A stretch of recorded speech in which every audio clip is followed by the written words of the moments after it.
Bonjour à tous, l'objectif de cette vidéo est de vous montrer comment réussir l'étape 1 de la mise en conformité RGPD. On prend l'exemple de notre site web parce que c'est la même chose pour tous les sites internet, donc ça marchera pour le vôtre.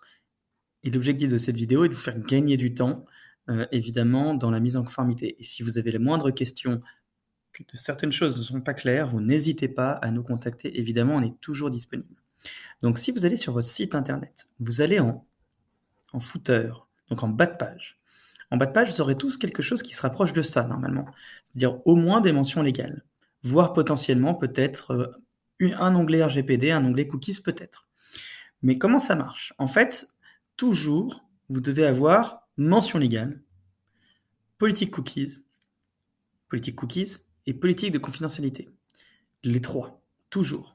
Pourquoi? Parce que en fait, l'erreur commune, c'est de mettre dans mention légale des informations qui n'ont pas de rapport avec le RGPD. Donc mention légale, vous avez que les mentions légales. CGU, vous n'avez que les CGU. Alors, mentions légales CGU peuvent être mêlées, il n'y a pas de problème là-dessus.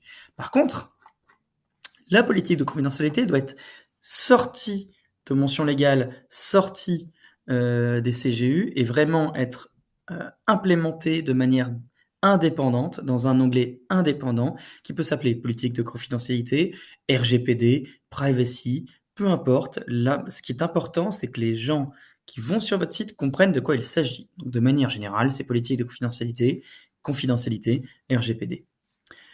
Et quand vous cliquez sur politique de confidentialité, vous arrivez sur une page spécifique politique de confidentialité. Voilà.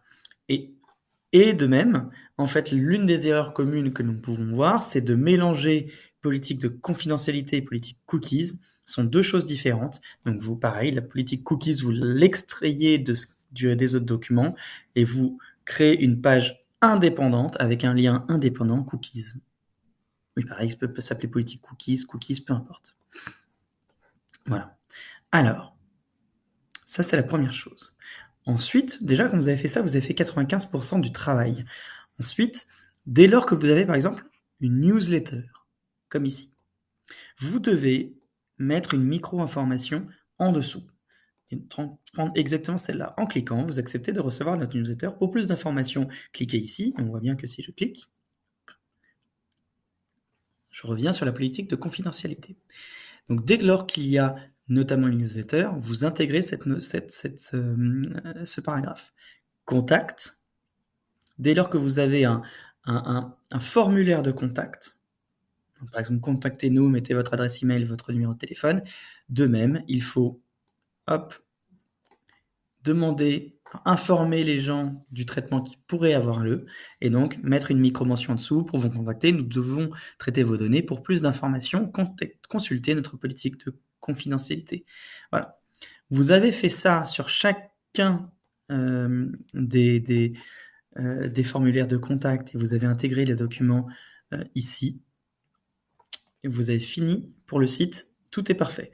Évidemment, quand vous avez terminé de mettre en place tous ces documents, vous n'hésitez pas à nous contacter. Nous allons valider cette mise en conformité. Nous vous indiquerons s'il y a bien tous les éléments ou pas. Évidemment, si entre-temps vous avez d'autres questions, vous n'hésitez pas. Le but de cette vidéo étant d'abord de vous faire gagner du temps. Je vous remercie pour votre attention et à très bientôt.